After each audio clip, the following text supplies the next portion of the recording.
Hey, so I just finished a step-by-step tutorial showing how to create this character right here. I wanted to share my process of posing the character. So the way he's set up is I have multiple subtools, and each subtool has multiple subdivision levels. So for example, if I click on his shirt, go into geometry, you see I have 5 levels, and if I dial it down to level 1 and turn on my polyframe, you can see the topology for the shirt. And this is the case for every single element that you're seeing. Everything has low poly and high poly versions. If you set up your characters in a similar way, you can then use Z plugin, Transpose Master, to create a pose for your character.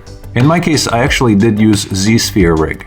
And let me show you what that actually looks like. I'm gonna go into my zSphere rig. And this is the rig that I set up. If I dial down my history, you can see where I started and how it began. So let me show you. This was the starting point. And very slowly, I began to add more and more zSpheres, creating kind of like a skeleton inside the T-pose. Once I've done that, I even did the fingers as well.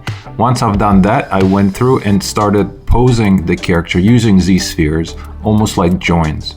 And I didn't bring the sword or the cape, but you can see that I just used zSpheres to create kind of like the basic pose.